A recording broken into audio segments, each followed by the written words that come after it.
Yosh les sushis, c'est cela et j'espère que vous allez bien, moi ça va nickel et aujourd'hui on se retrouve pour une nouvelle vidéo où vous allez découvrir des choses, mais des choses terribles sur vos parents. Non en fait je déconne, c'était un prank. Aujourd'hui 3 animes que tes parents connaissent, attention c'est subjectif, ne mets pas un dislike si ta petite maman ne connaît pas ces animes, j'y peux rien si elle est jamais sortie de son village. Donc tous les parents qui s'intéressent un minimum à la culture pop, et je parle pas des figurines, putain je me recycle mes blagues maintenant, donc tous les parents qui s'y intéressent un minimum les connaissent. Allez on commence. Ah et je remercie Fantôme pour le petit personnage avec les émotions, et encore c'est pas fini, d'autres choses vont arriver mais je vous en dis pas plus, donc son Instagram est en description, n'hésitez pas à aller le follow. Je vous laisse avec la vidéo. Donc le premier anime de cette vidéo, Sailor Moon, perso je l'ai pas vu, je le connais que de nom, je connais pas l'histoire, le mec travaille bien ses vidéos hein. Usagi Tsukino est une adolescente tout ce qu'il y a de plus banal, paresseuse, nulle à l'école, gourmande, fan de jeux vidéo. À l'époque on appellerait ça une bonne à rien, mais bon, on n'est pas là pour juger hein. Un jour elle aide une chatte maltraitée par des enfants et la retrouve le soir même dans sa chambre. Ok.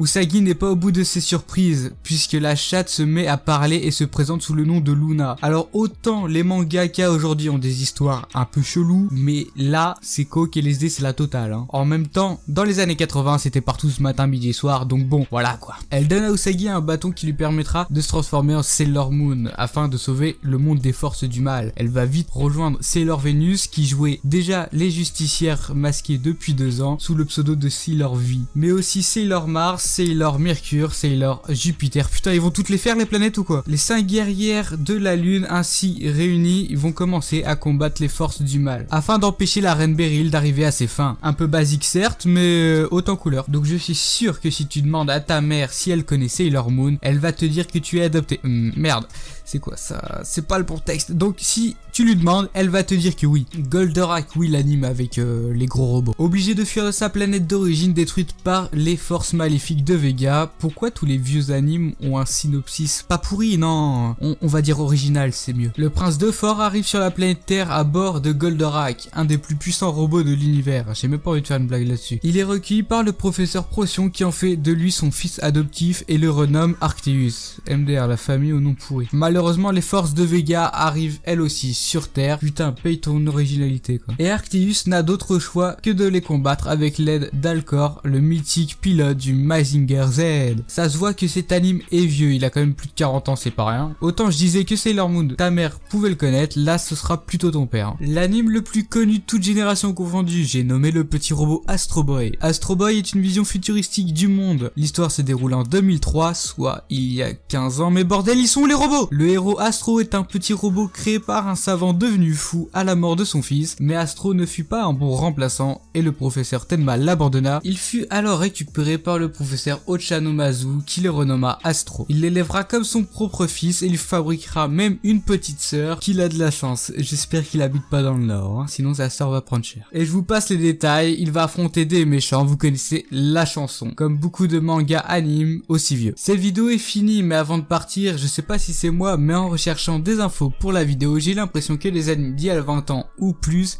ont une histoire pas ouf comparée à celle qu'on a aujourd'hui. Alors, si c'est le cas, dites-moi ça en commentaire, je serais très curieux de le savoir et de savoir ce que vous en pensez. Et allez demander à vos parents combien d'animes ils en connaissent sur les 3 présentés. Bien sûr, je ne les ai pas tous cités, il y en a plein que j'aurais pu citer, mais que je n'ai pas fait, puisque c'est un top 3 et pas un top 500. Donc si cette vidéo vous a plu, likez, partagez, vous connaissez la chanson. Allez, sayonara les sushis.